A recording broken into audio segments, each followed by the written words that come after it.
জায়গা লইয়ে ব্যাপার এই লইয়ে তুই সালিশ ব্যবস্থা করছে এরাও গেছে কিন্তু মানে না না মানে না দান লইয়ে পড়ছে ওরই একসে খালি আর রাতেই খালি দান ডাললে আর কেউ কথা কোনো অর্থ হলে একলাই কোপাই সবাই যে দাঁড়িয়ে গেছে হারি কোপাইছে বুঝলি না 6 জন মানে আর ওর গায়ে কোনো আঘাত নেই ও ফ্যামিলির কোনো আঘাত হয় না।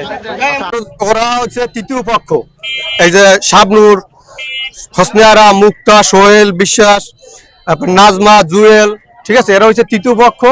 আমরা সালিশদার হিসেবে ওদের চাস্তু বোনের সাথে 2 বোনাই নিয়ে বিরোধ, এই জন্য সালিশদার হিসেবে গেছি। গিয়ে জুয়েলের বাসায়, ওই যে সোহেল জুয়েল যারা আহত ওদের বাসায় বসার পরে ওখানে জমি নিয়ে একটা বিরোধ, এসআইও গেছিল। এসআই যাওয়ার পর এসআই আর আমরা ওখানে একটা সমাধান দিয়ে আসছি। এর আগে এই যে ভুক্তভোগী মানে এই যে অপরাধী আর কি, দেলোয়ার ওই যে ও শ্বশুর গায়ে হাত দিছে, এই জন্য গেছি যে এলাকার মুরব্বী তার গায়ে কেন হাত দিছো এটা বোঝানোর জন্য। আর এটা কালকে 3টায় টাইম এসেছে, আমরা থানায় বসে এটা মীমাংসা করে দেবো। জমির বিরোধ ওইটাও যে কাগজ দেখে যেভাবে হয় ওইভাবে দিয়ে দেবো।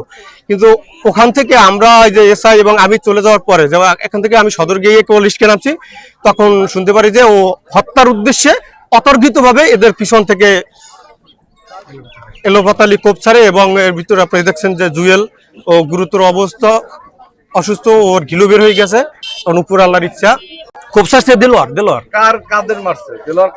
মারছে তৃতীয় পক্ষ। আমরা যার বাসায় বসছি তারা ওই যে সত্য কথা বলছে যে এই জায়গা তো ওই জায়গা থেকে পাবে না, এই জন্য সাক্ষী দেওয়ার কারণে এইটাই তার অপরাধ, যে রাস্তা এটা তুমি পাবো।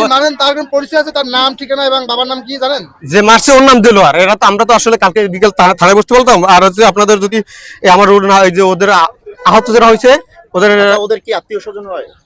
ওদের হচ্ছে যে বোন জামাই আর কি, আপন স্বাস্থ্য বোন জামাই, পাশাপাশি বাসা, একেবারে পাশাপাশি জায়গা। ঝামেলা কতদিনের জানেন? এটা অনেক আগে থেকেই তো মীমাংসা হয়েছে। তবু এটা সম্পূর্ণ মীমাংসা করার আমরা চেষ্টা করছি। ওখানে এসআই ছিল সালাউদ্দিন সাহেব, সে ওখানে ছিল ঘটনাস্থলে। আমরা চলে আসার পরে এই ঘটনাটা হয়েছে আজকে সকালে।